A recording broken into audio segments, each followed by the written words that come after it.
this question is about a white solid, MHCO3. So this is a metal hydrogen carbonate. It dissolves in water and reacts with hydrochloric acid to give a salt. So we know we've got the equation and that ratio is 1:1. That's going to make a calculation a little bit easier. A student was asked to design an experiment to determine the MR of this metal hydrogen carbonate.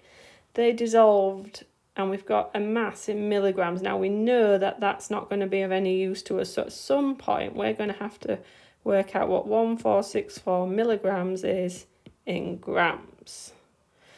So we know that there are 1,000 milligrams in a gram, so this is going to be 1.6464 grams. We're going to need that fact later on. It was made up to 250 and 25 of that were titrated with hydrochloric acid. Now, what we can see if we look carefully is the hydrochloric acid is here, and the concentration of the hydrochloric acid 0.102, and that if it was titrated with hydrochloric acid, then the titer values are going to be about hydrochloric acid. We're going to have to select some titer values shortly. We know that this volume, this mass, and this 250 and this 25, these are all about the metal hydrogen carbonate. So what's happening is we've put our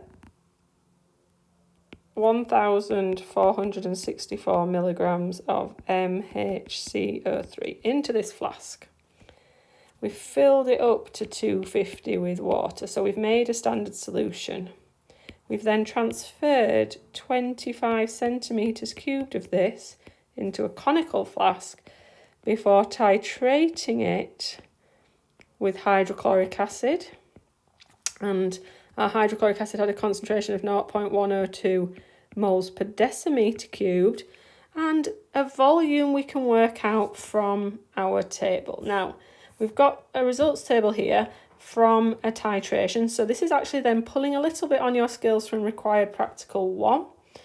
Can you identify which titer values you should be using? So we need to be looking for concordant titers that are within 0.1 centimetre cubed of one another. So our rough, we will have overshot the end point on the rough. We're not going to include that. Then we've got 9.5, 9.75. These first two are 0.25 away from one another. And then 9.65. Now the first and the third are 0.15, but the second and the third are 0.1 away from each other. So these are the two values I would use to calculate my average titer. So calculate the mean titer. So I'm picking the two concordant values, 9.75 and 9.65, and I'm going to average those two. I'm going to use my calculator and figure out that that's 9.7 centimetres cubed. So if I go back to my little diagram, we use 9.7 centimetres cubed of a solution of 0.102 moles per decimetre cubed hydrochloric acid. So it asks us to determine the amount in moles of HCl. So now that I've got the volume of HCl, I can work out the moles of HCl. Moles are volume times concentration. Moles are very clever. If you can remember VC, very clever. Volume times concentration. Then the volume, 9.7 centimetres cubed. Now, we need to be careful because concentration is given in moles per decimetre cubed, so we need our volume to turn into decimetres cubed. So we're going to divide it by 1,000, so that's the same as times 10 to the minus 3. Then we can times by a concentration in moles per decimetre cubed. And we type that on our calculator and we see that we get 9.89 times 10 to the minus 4 moles of hydrochloric acid. Now the 3 marks here are for selecting these two concordant titers, calculating the mean, and then calculating the moles.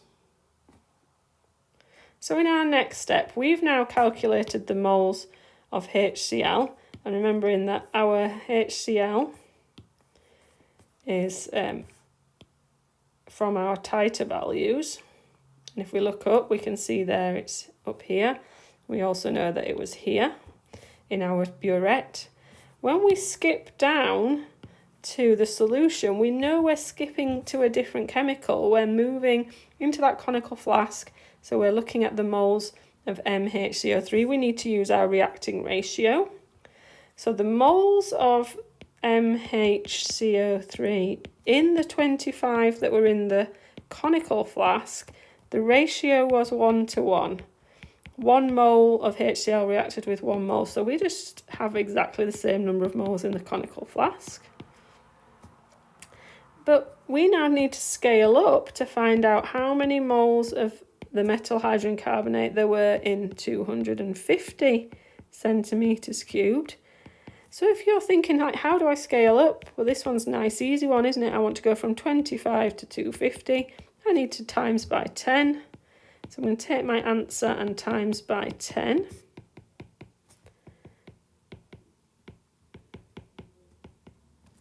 We'll get our number there. And then I need to answer the question, which is to calculate the MR.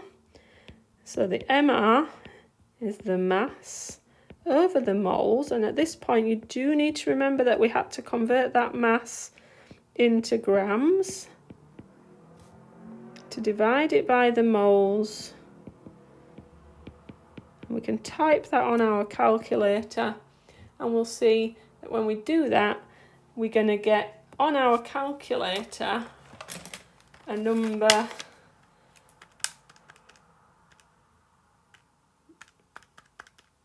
that may be to a large number of significance. So my calculator is reading 148.0283114. But our question says appropriate number of significant figures. So we need to go back up and look at the significant figures at all points in this question.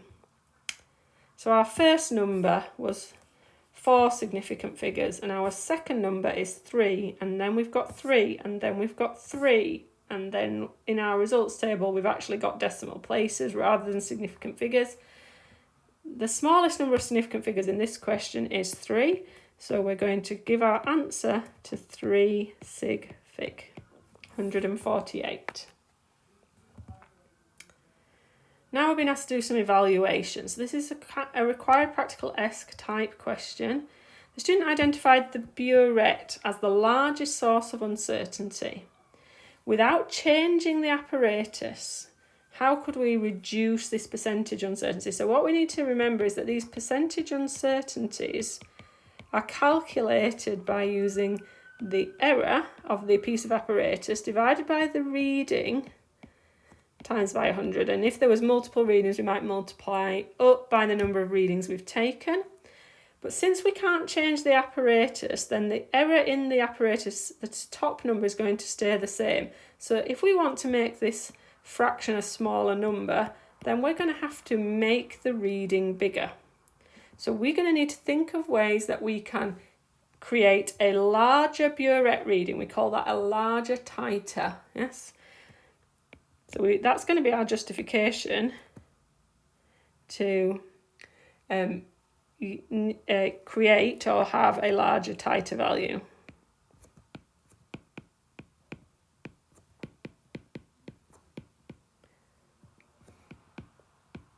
More hydrochloric acid. So how could we have more hydrochloric acid? How could we have a larger titer value? What could we do? Well, we could use more MHCO3 at the start. So use more MHC, so that's a larger mass.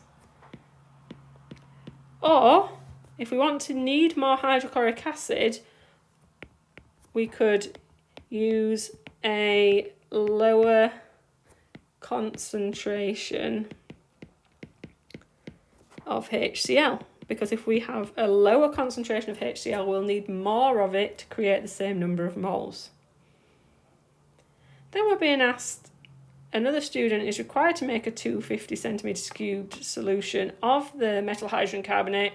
They were provided with a sample bottle containing it, and we're being asked to describe the method for preparing a standard solution. So this is a 6-mark level of response question. We need to think about what we would need to do. So we've got a sample bottle. So we've got a little bottle that contains the metal hydrogen carbonate. how do we make this solution in this flask that's called a volumetric flask? Well, first thing we'll need to do is dissolve it, and we dissolve it in a beaker. But we also need to know how much we've used, so we're going to need to weigh it. So let's think about it step by step. The first thing you're going to need to do is find out how much solid is in that sample bottle. So we've been given this sample bottle, so we're going to weigh the sample bottle containing the metal hydrogen carbonate.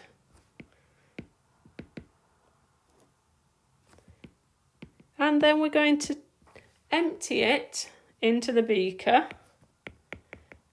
So we're going to transfer the metal hydrogen carbonate to the beaker. And then we would reweigh the sample bottle so that we can determine the exact mass of MHCO3 used.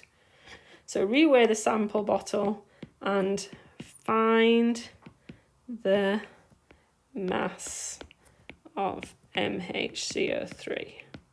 This is called weighing by difference. The difference between these two weighing readings is going to give me the mass of solid transferred to the beaker. So now I have my beaker containing solid. What do I need to do now? Well, I need to dissolve it. So I need to use water that contains no other ions, so distilled or deionized water, and stir it with a glass rod to dissolve the solid.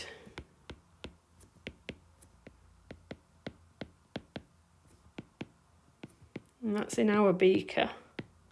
Then we're going to transfer that to our special type of flask that we need to know the name of. So we're going to transfer the solution, and we've been asked to make 250 centimetres cubed.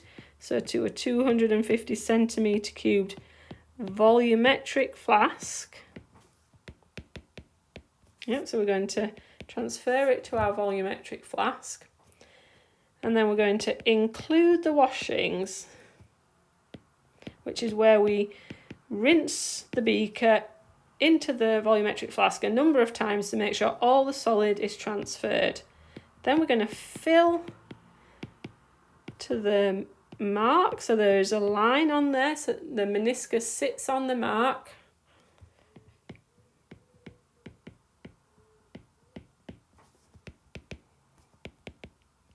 And then what we're going to do, we're going to put the stopper on.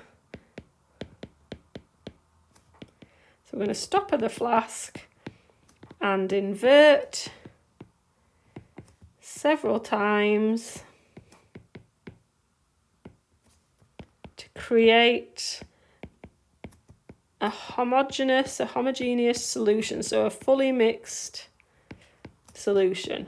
And there we have our method, how to create a standard solution. Now this is level of response, so this is marked a little bit different to a regular question. You can see how I've staged this in 3 stages. If you want to be getting 5 or 6 marks, you need to really be covering all 3 stages. Whether you get 5 or 6 will depend on the progression and the clear attempt to put this in a logical order. So you need to be hitting all these different stages in the process, and then also writing out your answer using the key terms in a logical order.